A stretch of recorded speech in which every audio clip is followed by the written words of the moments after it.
There is ethnic profiling and other ills that bedevil your administration.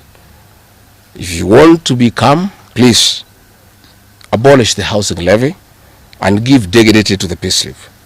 I have heard you saying that you cannot give jobs to the young people. Please restore the dignity of the payslip, restore the capacity of the middle class. The middle class will give jobs to these young people. Stop killing and profiling the young people. Listen to them.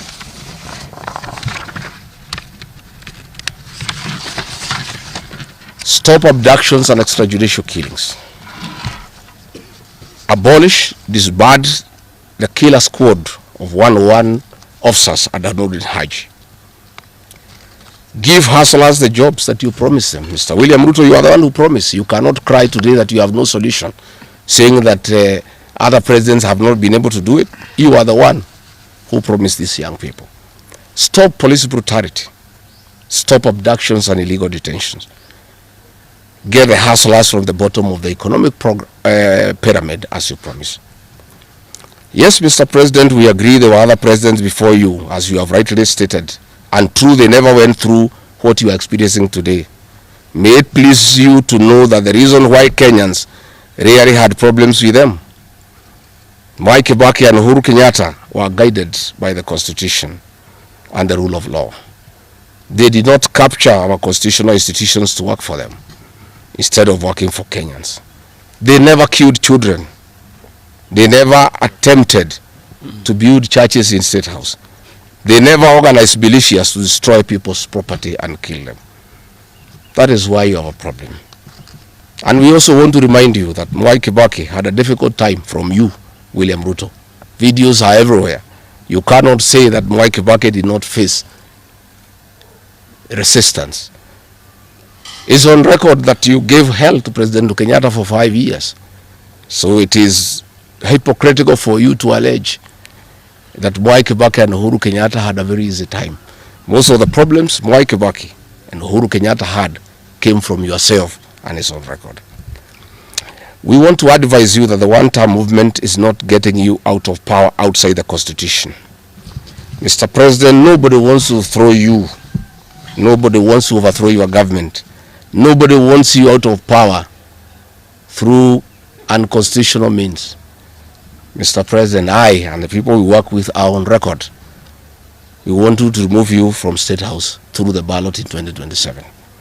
This narrative you are creating that there is an attempt to overthrow your government is for you to have the opportunity to use the Terrorism Act to profile communities and to persecute leaders who are opposed to your administration.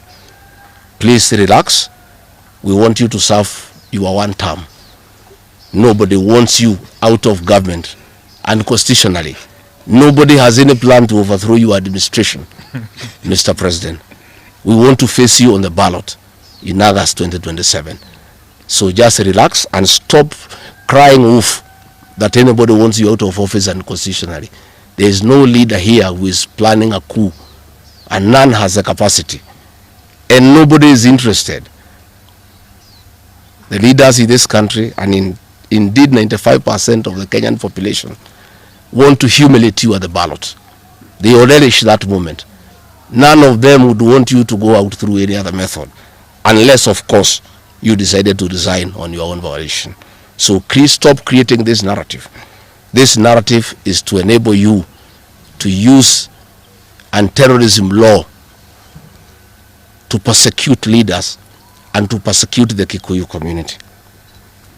If you speak out online, Mr. President, you want to use the Terrorism Act to harass people. If you dare challenge your administration, you want to use the Terrorism Act to deal with people who are opposed to your administration. My fellow Kenyans, let us not be deceived.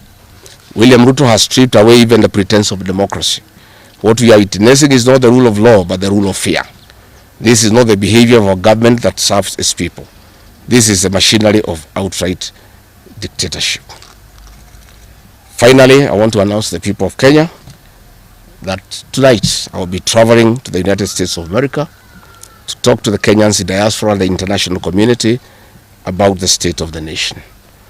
I would have wanted to stay in the country at this very difficult time when our people are under siege. But I have engagements that I'm not able to postpone.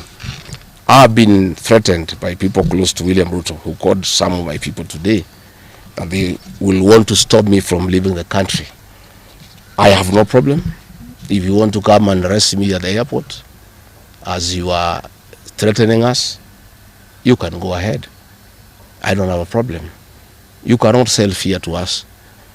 You know, even if you sold us fear, we cannot buy. You know, and therefore, as I'm out of the country, unless